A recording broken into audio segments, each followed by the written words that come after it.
all I ever thought about growing up was being in a corporate space and like climbing the ladder. And now to think that I was completely abandoning those dreams, it was terrifying. I was so lucky that I came across a Black therapist when I sadly lost my sister, and she has just been so pivotal like throughout this journey. Because when I finally went self-employed, I can still take myself back to those few months. I was just sick. I was absolutely sick. I never would go in to someone to say like, start buying this and dress like this. With fashion psychology, it teaches us that we need to work the other way. What did that internal work look like to actually take the risk and bet on yourself? Hey guys, and welcome back to another episode of Trust in the Process with myself, Debra. So today I have the pleasure of introducing you to someone who I've been fangirling over for probably the last 2 years, since the very day that we met. She is a fashion queen and also someone that shares so eloquently, but also so authentically. And so I'm very excited to introduce you to her. Shakaila Forbes-Bell is a fashion psychologist, consultant, TV commentator, founder of the platform Fashion is Psychology, and best-selling author of the book Big Dress Energy.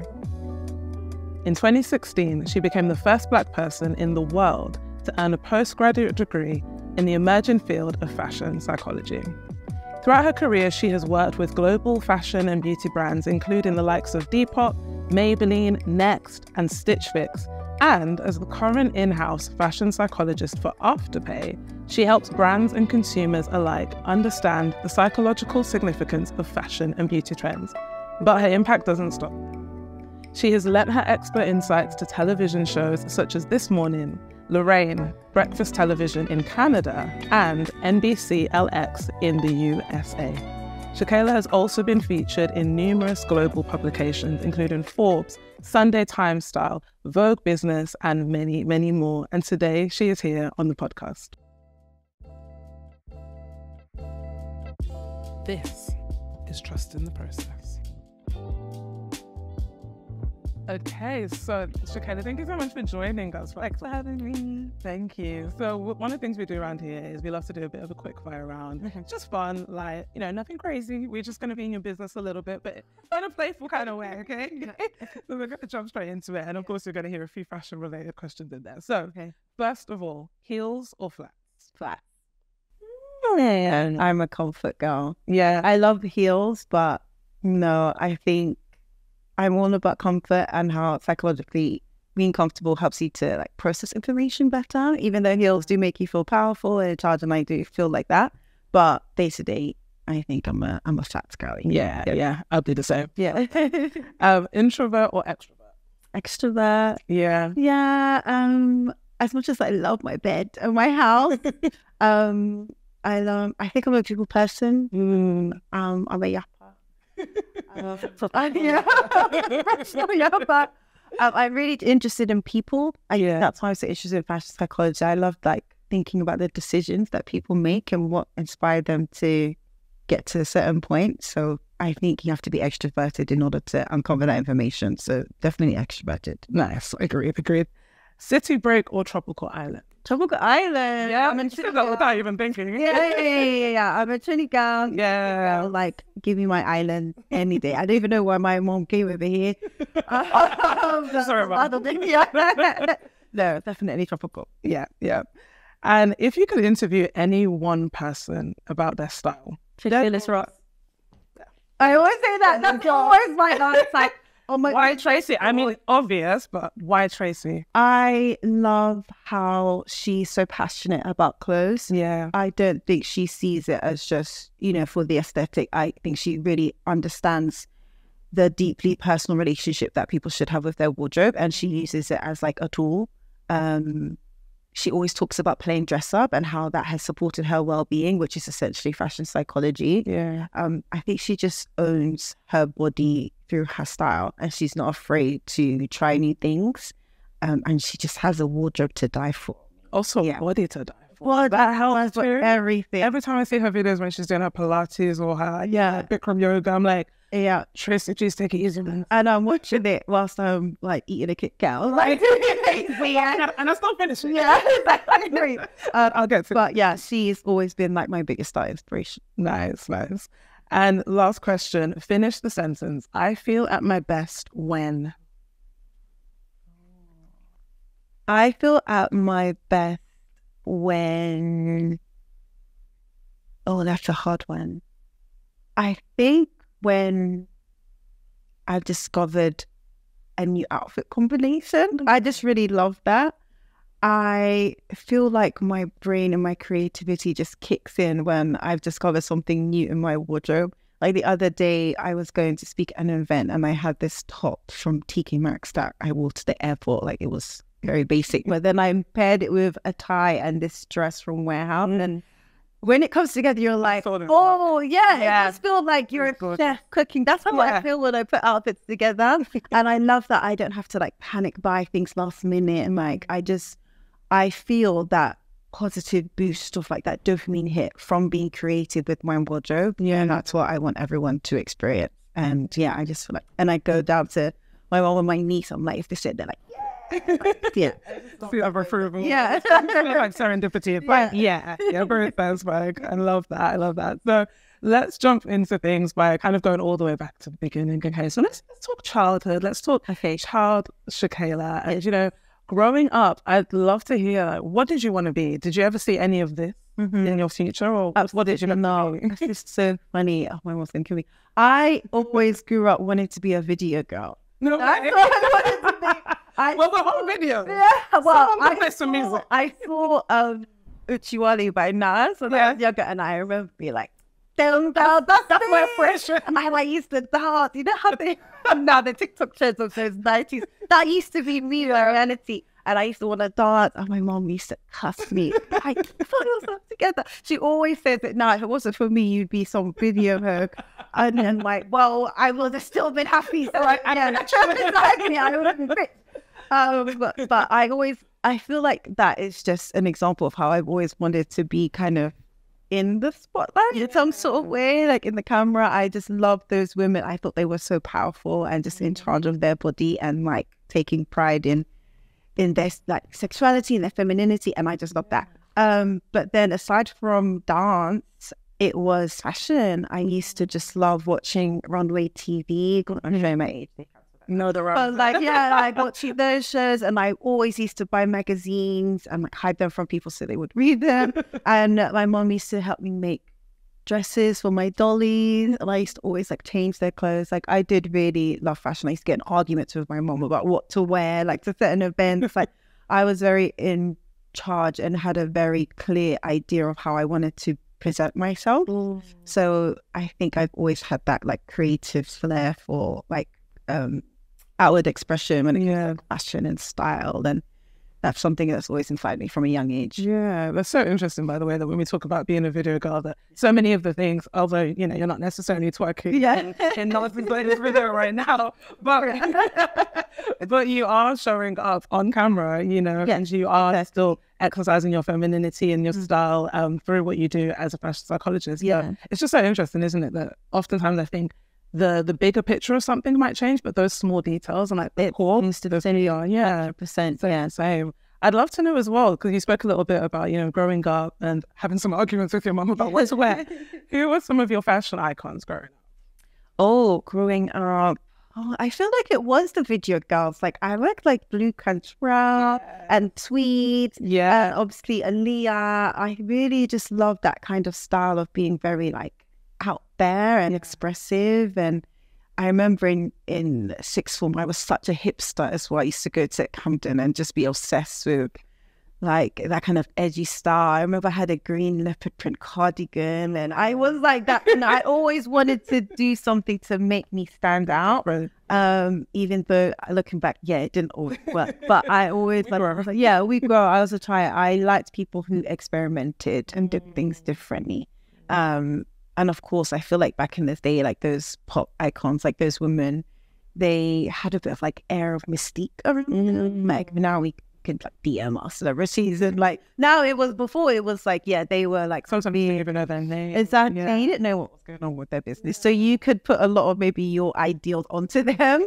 And then maybe that helped you to feel closer to them. But I always, I loved like music videos, MTV bass. Like that's something that really inspired me growing up. Yeah, I have core memories attached to music videos. Yeah. And if you're the same, you know, when I watch certain videos, I'm just like transplanted back to, you know, that point in life. Yeah. The 90s, you know, the low hipster jeans, the bandanas, like all of it. It was just, and then, good.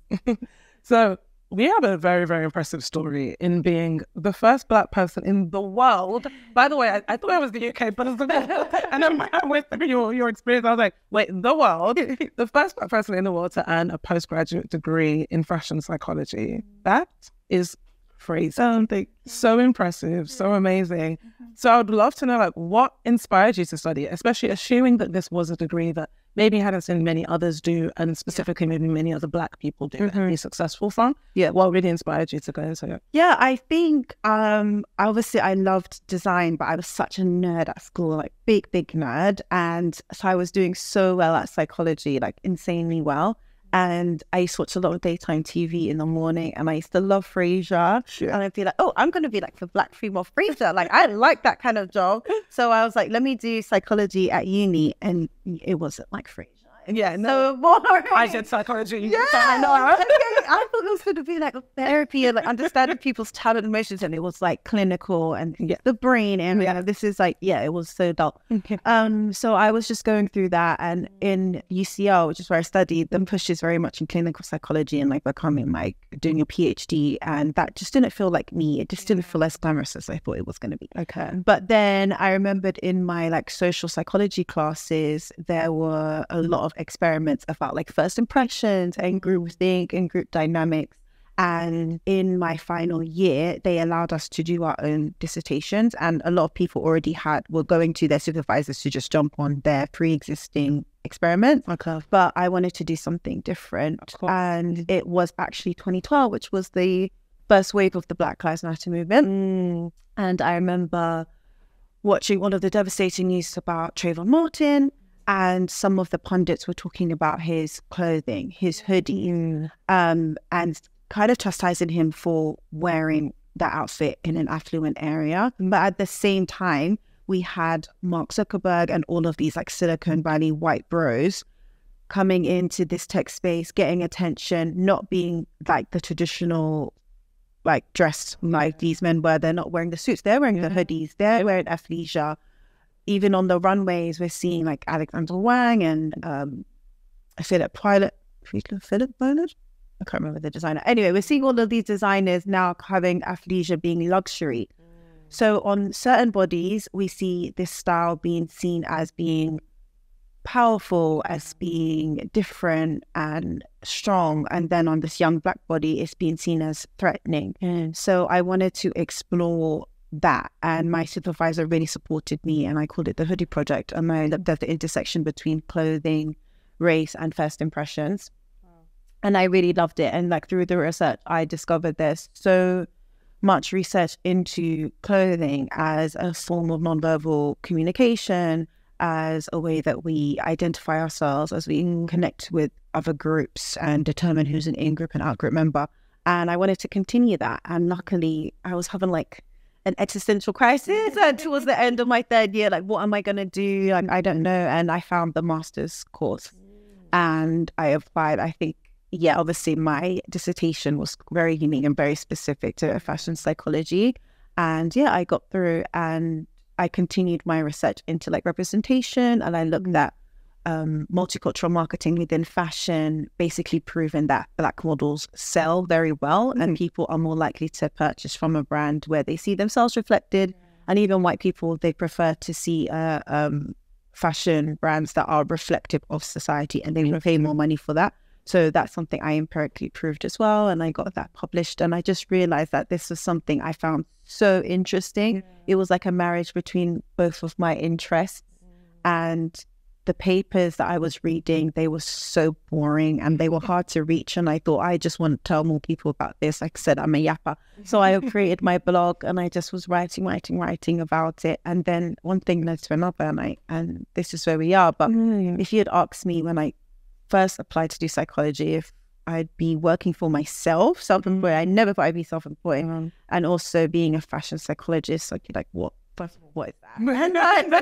No, that's not going to be me. So it's been a very interesting journey, and I'm still learning so much along the way because I have absolutely no map, not many people to mold my career off of, but it's been interesting, and I'm appreciative to even have the opportunity to do this. Yeah, and you're doing it so amazingly, honestly. Like, I feel like you're paving the way for other people to come up in this area, to see themselves in you, like, oh wow, a Black woman can do this and can be successful in it. And so it'll be easier, hopefully, for the goal. Yeah, there's the comment behind you. And I love that you spoke about, there being no map right now.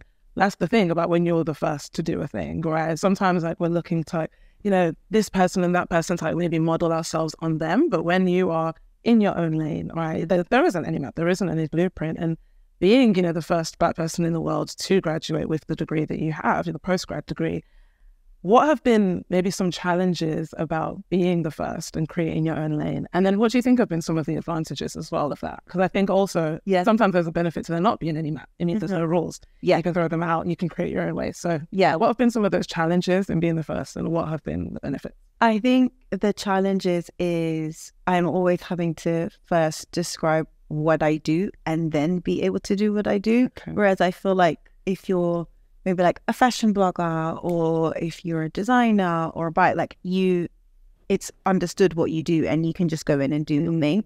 I have to first like explain the concept of fashion psychology, then explain all of the different facets, and then explain what I can do. So sometimes that's been challenging because people are curious, but they're like, oh, I don't really get it. And then luckily I now have like a team, like my agents, my manager, we can kind of pitch it.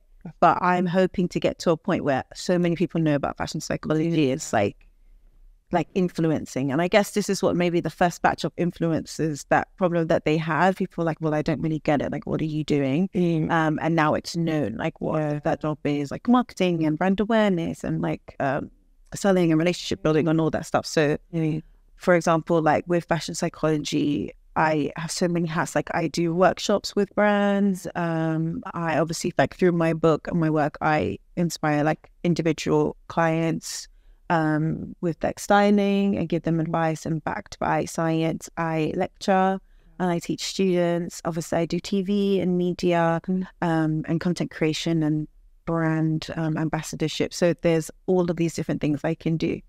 But some of the benefits is been obviously being the first. Yeah, you get all the like attention. Yeah, wow. Yeah. And that is another thing that's been helped with my marketing and pushing me, because when you type fashion psychology, I'm like one of the first names. You are, definitely. And that is definitely something like, I don't take for granted, and I understand how much that plays into where I am now, and that was quite lucky. And I get a lot of people DMing me and say, I want to do what you do. Like, how do I do it? And I always make it clear that, I had a leg up and I was in the right place at the right time. And that does factor a lot in where I am.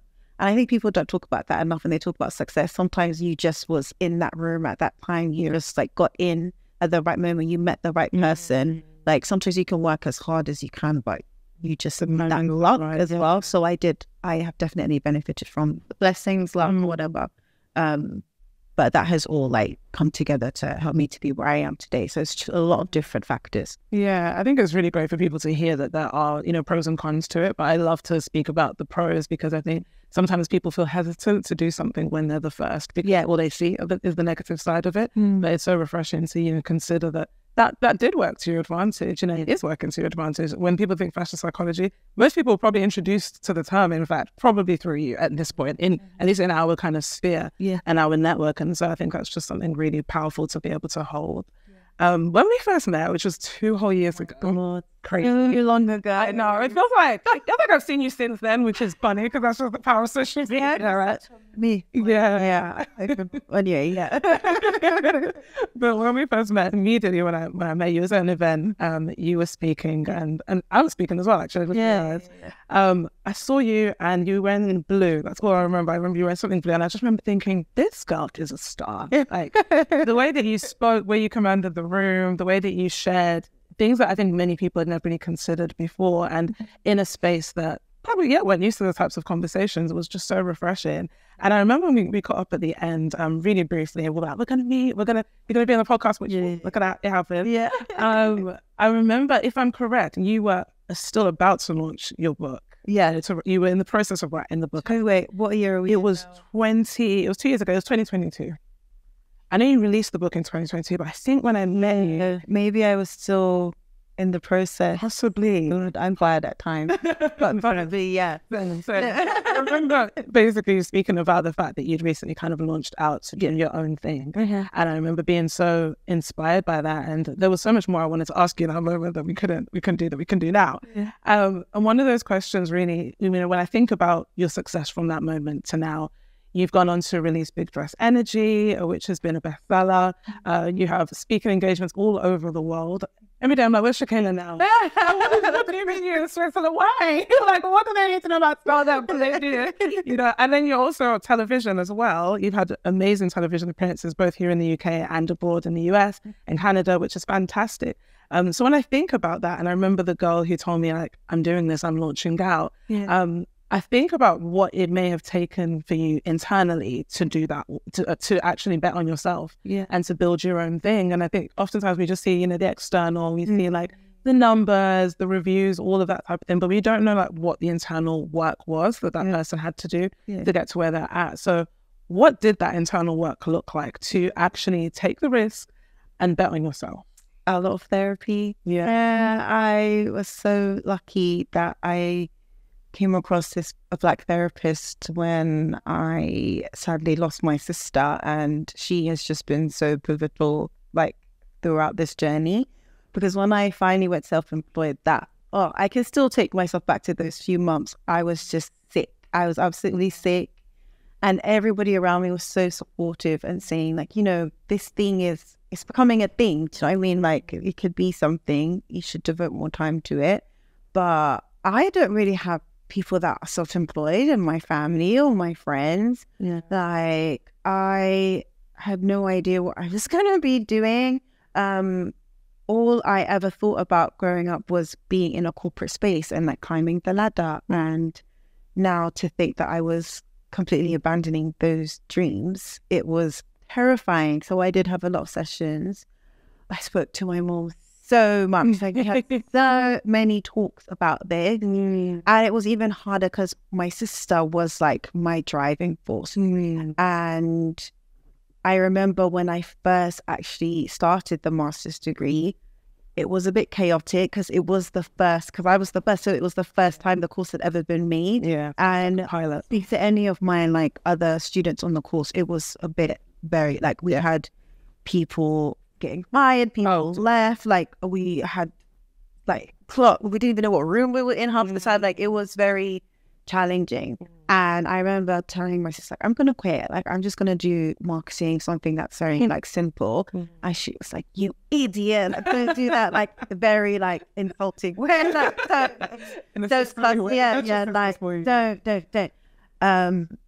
My mom chimed in as well. So when I lost that, when she passed away, and then I felt like I didn't have that extra voice of support and championing, and I just still felt like very scared about it. But my friends are amazing. My mom was amazing, and my external family members, they really supported me. And my mom was always like, well, if you go broke, like just stay here forever. Like, I'll be happy to help you, kind of thing. So yeah, that was really scary. And I remember, just doing a lot of therapy. And I think I've always kind of had this like really determined self-belief.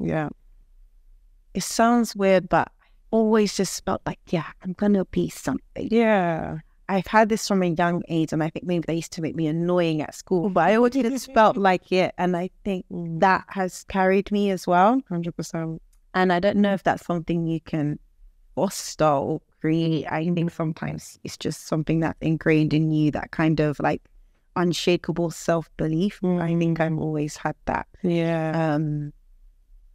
And sometimes I've mainly beaten it out of myself, but it's always remained. So I think that has carried me through this journey, especially as well when sometimes things are slow.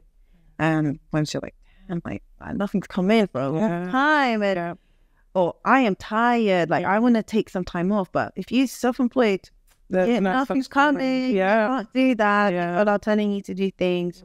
If things are quiet, then what can you do? Taxman's still going to come. So yeah, but that little voice in my head that's like, you're a star, like, keep going and doing it. That has been something that I think helps me to keep going. Yeah, that's beautiful. And it goes to show that, even with, unfortunately, the absence of your sister, like, because you have that kind of inward knowing, I guess that's like your North Star, it's something you've just always known, whether it was as a video girl or I could be something, but I love that. And I think that, that's a spirit that someone can work on cultivating, even if they maybe haven't grown up with the most supportive kind of network or background. I think that you can work on, building that self-belief and nurturing it. So yeah, thank you for sharing that. And, another thing when we talk about seeing people do great things, when we talk about you betting on yourself, releasing the book, you have your course, you're on TV, you're everywhere. Like, you're even going to a London Fashion Week event today. So that goes to show. But when we talk about that, I think sometimes when we see the external success, we sometimes take for granted the daily challenges that it takes, that you have to push through to get to where you are. And I think one of those things as well is unseen disabilities. When we talk about people who are thriving but inwardly are suffering. Yeah. The thing about unseen disabilities, as is like, because to the naked eye you look well, there's an assumption that you are well, right? But you shared, one of the things I really love is you have shared openly about living with chronic pain. I saw a dance video that you did. Yeah. Which showed like what it's like living with it, and you're just absolutely killing it. How have you learned to manage the pain? Yeah. And I'd love to know if your own strength has surprised you at all. Definitely it has. I think this is something I've been experiencing since I was like 11 years old. So I have really grown up with the pain. So I don't really remember a time where I've been comfortable or like without it. So it's something that is just a part of me. And therapy as well from when I was younger, just realizing like how to manage it. And it's been challenging because I have that voice in my head and I want to do so much. Your body literally pulls you back from doing all these things sometimes. And it's hard to quieten that voice that says, well, if you didn't have this thing, you could be further along. Like, I've really tried to work to just be very much in the present. Yeah. And to just talk about it and talk about the challenges. And I think one of the biggest challenges is sometimes because of the way I present and because I like to dance and I like to go out, that people don't sometimes understand the times where I'm like, I cannot, like, oh, I just saw you yesterday, like, what do you mean? And like, you don't see when I'm in bed with 5 ice packs on me and like not sleeping because of the pain and like limping or like getting helped out of the bath. Like, you don't see all of those moments.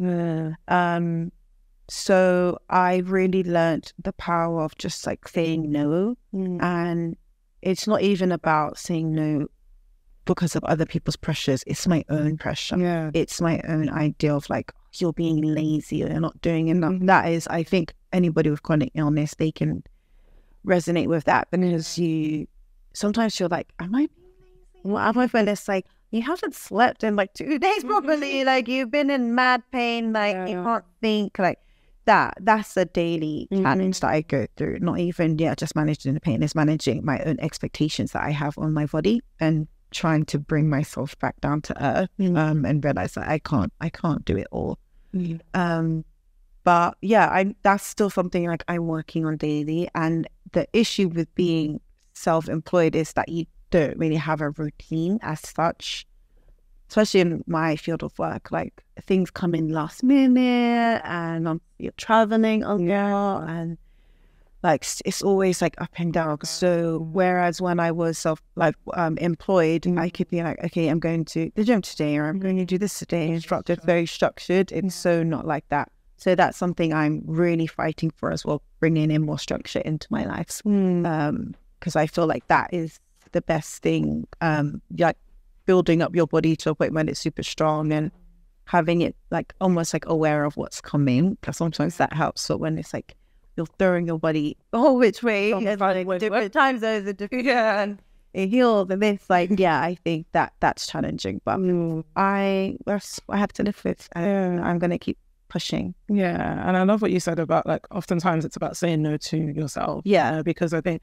you know, whether you have an unseen disability or not, I think we can all identify with that kind of quiet voice that is critical of ourselves, right? That like either beats ourselves up, like, I should be able to do more. Yeah, I should be able to go harder. Like, this person posts this often. Like, why do I not have the capacity? Yeah. Then we all, you know, kind of struggle with that. But also in saying no to yourself, you're also saying yes to something else. You know, you're also saying yes to yourself. You know, yes to rest, yes to relaxing, yes to being present. Yeah. And so, well done on doing that. Honestly, I know it's a continual learning, but I think you're doing it amazingly. So well done. I want to talk a little bit about what you've done in fashion psychology. Okay, so we identified that, of course, we already know you're like the first black person in the world, right, to graduate with that postgraduate degree. And the way that you've gone on to like shape your career from that moment has been really, honestly, really powerful to watch and to witness. I never would have imagined that fashion could be seen in so many different spaces, but you've been able to show that. When you were kind of beginning to build out this career for yourself, you know, being a speaker, being someone that educates, a writer, how did you identify that there was a gap in the market or a need for it? And I remember you mentioned before that when you were in university, you know, you'd read some of the papers and you're like, this is dry. Yeah. And maybe you felt that it needed a certain voice or, you know, a particular way of being taught. Yeah. How did you identify that gap in the market? Just because I think sometimes we talk ourselves out of a thing because we feel like, is there even a need? Or maybe we feel like it's saturated. We might be like, well, there's other fashion psychologists. Yeah. Other people can read journals. Yeah. What do I bring to the table, right? So what did that look like for you identifying that gap? I feel like, I don't even know if I thought I was identifying a gap. I just was like, this is really cool and fun and I want to talk about this. Yeah. I actually have to credit my literary agent, Lauren Garner, because she literally slid in my DMs and was like, I think you could write a book. I didn't think I could write a book. It wasn't like my idea. I wasn't pitching a book. She literally came to me and said, I think this is it. And she helped me hone my voice because the first couple of drafts, they were boring. They were like textbooks, like I was writing manual. Oh, God. Oh, it was so bad. So the first draft is always but it was really bad. And it's not like I thought, like, oh, this needs to get out. I was just like, maybe I can't do this. Like, I didn't think I could. And luckily, I got furloughed during COVID, and I had time, and I think I never really had time before. And I was able to like find my voice because I had to really trick myself out of how you're taught to write in psychology. Like, you know, you can't have an original thought in psychology. Yeah, always someone's got to say, yeah. So having my own opinions mixed in with scientific research and like quoting Cardi B and like talking about like Shaw and Psychologist and William Young in the same phrase. It's like it was really neat to me. But it's not like I thought, oh, this could be a money-making thing. People are going to buy into this. Like, I didn't think about monetizing my blog. The blog was really for me. Like, it was kind of like my own personal like journal, obviously, of just like recalling all those fantastic papers I was reading. So I don't think I did. I really think it was other people seeing it, and it was just me being passionate and yapping about it. That's what brought people in. But that's what I always tell people, like, whatever area that you find interesting, whatever medium you feel comfortable in, share it, because you don't know what that could end up being. Yeah, that's so good that you led with passion. I think so often, especially when we're talking about like business people and entrepreneurs, like, first I identified this gap and, you know, I did this research to figure out that there was a need. But I love that your story was, I cared about it, so I created it. Yeah. You know, sometimes it's that simple, but also that impactful. And I can imagine that when you're actually chasing your passion, that carries you in like the harder times, like when things don't make sense, or maybe when there isn't an audience, so to speak, in the beginning, right? It's like, well, this actually just brings me joy. Yeah. I'd love to talk for a moment about creating your own opportunities, because in you, I mean, I may not know how all of your opportunities have come about, but I can assume that being the go-getter that you are, that you've worked as well to, you know, create opportunities. And you don't strike me as someone who necessarily just kind of sits and waits for, for open doors to come to you. I've been saying to my husband that this year I'm in a season of kind of what I call giving God something to work with. And what I mean by that is basically using what I have in my hand, using what the gifts that I believe I have, putting them out there to actually create opportunities for myself, right? As opposed to just sitting at home and being like, why is nobody calling my phone? Like, why is no one booking me, right? And so I'd love to hear, what are some of the ways, if at all, that you have chosen to create your own opportunities? What does that look like for you? I think initially it's about saying yes. I think when I started off, I told myself I was going to have a year of yes, where I just said yes to every opportunity or anything I saw that came my way. So I was literally like doing interviews with students for their dissertations and speaking to journalists in like German magazines, and speaking on like French radio shows, like even things that maybe you might think, oh, it's really small or that's not really going to move the needle. I used all of these different opportunities to almost hone my skills and to get me in a position where I feel like I can talk fluently and get my ideas across. So I started out just saying yes to anything, no matter how big or small it was. So that, I think, really helped me. And then identifying when it was time to get more people on board. I think that's really crucial. So discovering like, okay, I think I need some sort of manager, agent, someone to like help me get more things. And then after that being like, I can't do all this admin by myself, and like identifying when to get that. And sometimes that's hard because I feel like sometimes you think, oh, you don't need that. You can do it. Like you can do it. Stop being like a diva or whatever. But I think that's a crucial point in understanding that you can do it alone, but you can do it faster with other people, and you can do it, get there in one piece if you do it with other people rather than doing it alone. So I think doing that has helped free me up to do more opportunities. And I always say like giving your all and your best at every single opportunity has always led me to more opportunities. So even like where we met, like I can't remember. The Little Dot Studio. Little Dot. Yeah. So I was like, sometimes you're like, oh, it's not really like fashion. Yeah, it's right on the money of it was like tech kind of things, but I still like hammered it. Like I take everything super, super seriously. And then that's like led to this. And another great example I have is when I first, when my picture went viral, that was the Men Back Woman. I was in Barbados on holiday, and this girl was like, oh, I have a blog. I saw that you're coming to Barbados. Can I interview from my blog? And I was like, oh, okay, sure. So I literally stopped my holiday and I was like, guys, I need to do this thing. Business is this girl for her blog. And literally like fast forward, God, I want to say like 4 or 5 years later, she put me in touch with this other woman, Gina Cummings, and she flew me out to Barbados to speak at this like big women's conference. And that was from, saying yes, like all of the years ago when I'm supposed to be on holiday turning up. And it's like, no, like I think doing that at the beginning, just really opening yourself up to opportunity, not burning yourself out, considering every opportunity as a stepping stone. I think that really helped me to mostly build my confidence. Because a lot of like being in front of the camera and media is about confidence, self-belief. As you can see, there's a lot of people who don't know nothing, are very stupid, but because they speak with confidence, people pay attention. People think that they're intelligent. We need to increase it's just because they have this belief and they talk a certain way. Yeah, that is really, I would say that's like good 60% of success, the way you talk and the way. So I really wanted to own that, but luckily I paired that with actual research. You actually know what taking about. So that's what I would say. Like if you can, a year of yes. I really I'm all for that. I'm so glad you mentioned that. It reminds me of Shonda Rhimes' book, actually. Year of Yes, which I read. When I read that, I was like, okay, I'm saying yes to everything that is, aligned with what I'm looking for. And it's so interesting how, you just saying yes to things that maybe looked small on the surface at the time, like that Barbados blog. I'm sorry, blog.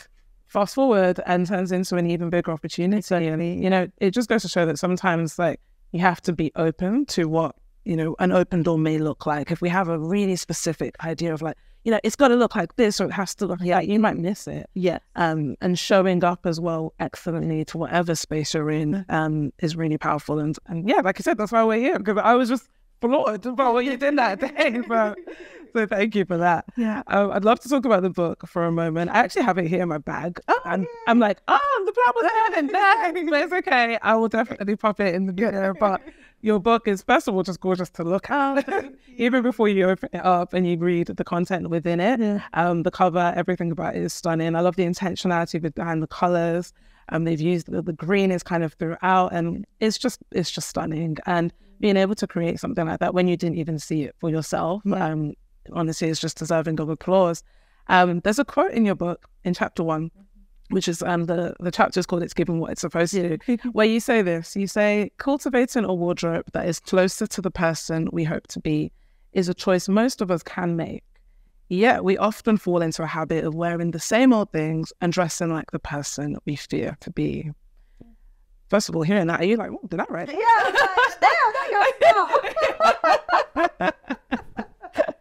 So going back to the quote, you say, we often have the choice to dress for the person that we hope to be, but so often we fall into the habit of dressing like the person we fear to be. Yeah. From your experience, what are the reasons that we don't dress as our truest selves?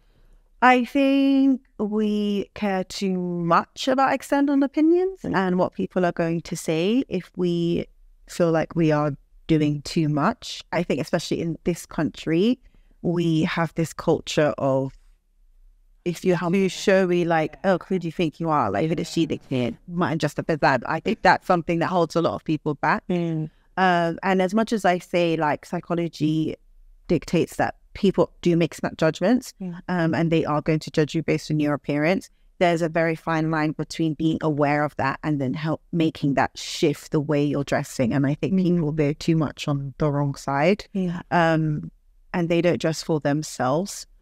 So that's something that I'm always talking about, understanding and checking in with how you feel in the morning. I think some people just dress for the occasion and they don't dress for themselves or their emotions.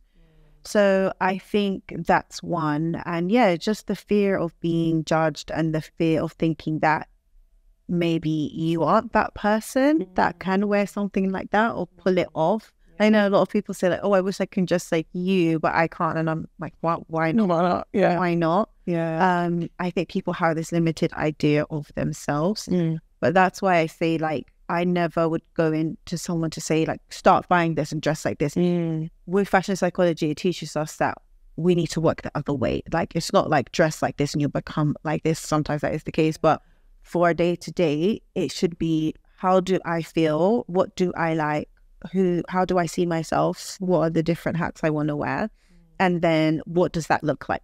And then you go into dressing for that. But I think sometimes we don't see the full spectrum of who we are as people, and so we have a limited wardrobe to reflect that. That is so good. That is so good. And that's one of the things I love about the book, is that I feel like you hone in on the fact that we are human beings first, before we're not human doings. So when trying to do this aesthetic or do this style, right? It's about using your style to actually self-actualize, to actually represent who you actually are. And so it's about being first, and then you can show up, through your style. So I love that you do that. And I think when you talk about fashion psychology, for me, I love fashion, so it's an easy sell. I'm like, yeah, fashion psychology, I get it. I also studied psychology, so I'm like, it makes perfect sense to me. But I can imagine that in your work, you've probably come across some people who are like, I'm not a fashion girly.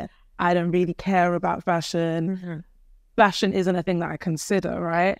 What would you say in terms of those that maybe might feel that way, in terms of how fashion influences life? Because I think there are so many overlooked ways. I mean, the fact that we were at ultimately like a tech-ish event, and you're talking about style, there's so many ways that it influences life. But what would you say are some of those overlooked ways that fashion influences our lives? Well, I always say, like, the mere act of getting dressed every day has put you in the process of engaging with fashion psychology, right? So your clothes are going to have an impact on your mood and the way you present yourself, even from like the fit of a trousers and the way a button is going to sit on your waist. It's going to affect your posture. It's going to impact the way that you carry yourself throughout the day and the way that you process things and the way people interact with you. So it's like a big like feedback loop. So even if you aren't aware of it, fashion is impacting you and other people around you.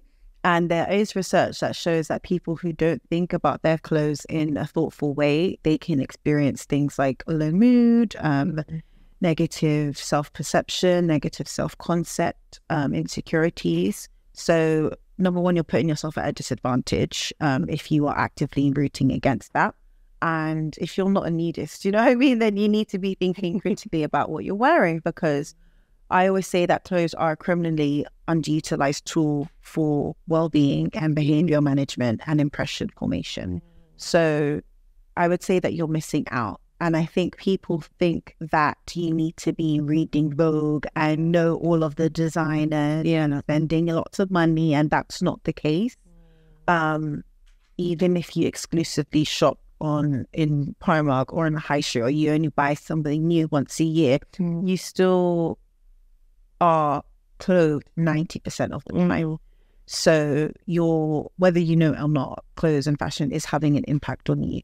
It's like that scene in Debra Wears Prada where Miranda Pierce is talking about, oh, you think this is just blue. Like, you don't realize that blue top's been picked. There's all these external voices. Even like how clothes come back into style, like the psychological benefits of nostalgia and how that makes us feel good. So that's why we always draw for these parts of that. Like, there's just so much that goes into it. So there's no point resisting when you can come on board and get all of the benefits. I say that, because it's happening regardless. Yeah, so you might as well just pay attention to it because it's empowering. And I'm particularly interested in our emotional connection to style and to, to the way that we dress. Why is it that we gravitate towards certain things, and we might realize that actually, it's attached to nostalgia, like you said. It reminds us of a particular person or a particular moment. Even the psychology of fragrance as well. I think the psychology of beauty, as you share in the book as well, is quite closely linked to the psychology of fashion. And so, like you said, it's one of those things where it's like, it's happening whether you like it or not, then you might as well jump on the train. Speaking of style for a moment as well, sometimes people might think, why is it that when I wear a particular thing, I feel more confident than others, right? Like, should I be going for comfort? Is that the thing that will make me feel more confident? Should I wear 6-inch heels? Will that make me feel more confident? I want to talk for a moment about the connection between the way that we dress and how confident we feel. What is in that connection? So essentially, the psychological kind of framework that underpins that is called enclosed cognition, which shows that we have like a mind-closed connection. So sometimes it's not just about the thing that we're wearing, it's about the meanings that we ascribe to these outfits. So you might, for example, that beautiful Kai Collective dress, the type of women that you've seen wearing it, the meanings that the brand conveys, even from the designer to the other influencers that are wearing it, like all of these meanings have come into your brain unconsciously. So when you wear it, you embody that. And if those meanings are positive, then that's going to in turn impact how you feel. So, like, for example, I associate like this leather belt with like, wait, secondhand. Love it. I lost it for the link. So I associate this with like fashion and confidence and things. So when I wear it, I embody that and I embrace that. And I think sometimes we do this unconsciously as well. Like, even like when we're going out and we're wearing like our sexy, the freedom journey that Beyonce talks about, we're not going to act like how we act in the office. Or like, we're like in pajamas. And also, or if we're like chilled, it's going to bring out that side of us. And I always link it to that phrase, wearing different hats. I think that's a comment on how different styles bring out the different sides to our personalities and our mood and who we are. So it's all about the unconscious meanings that you put on clothes based on your personal experiences and based on societal expectations or like your culture and the meanings that your culture or your religion or your heritage or all of these things combine to give you an understanding of, okay, people that dress like this are like this. So when you dress like that, you would talk like that, and that in turn changes how you act. No, that's powerful. And I love that you mentioned wearing many different hats, because that is something that I believe you do so well, not just in terms of being a speaker, being a writer, being an educator, but in your style as well. Like when I look through your feed, anytime that you pop on the feed, I'm like, who is Shakaila? She's whoever she decided to be today, you know. You are not one aesthetic because you are not one-sided. Yeah. I love that you show that through our style, that, you know, we can show up in so many different ways that reflect, you know, the fullness, the holisticness of who we are. Yeah. Looking ahead as we are winding down, if you could go back in time, back to before the book. Again, I know it wasn't in the plans, but we're here now and it's done amazing things for you. So let's go back to before the book, back to before you quit your job and decided to bet on yourself and do this full time, and the lives that you've touched today as well. What would you say to young Shakaila that was watching the video girls and that always knew, that just had a feeling, always had a knowing that she would be something? What would you say? Oh my God. Yeah, listen to your family and your friends. And maybe not be so limiting. I think sometimes people talk about like, oh, the haters, and they don't believe me. I think realizing, Shakaila, you're your biggest hater. Actually, like, you have a lot of support from many different places. It's you that's being the hater. So like, shut up and I guess trust the process. Shakaila, thank you so much for joining us today. Thanks for having me.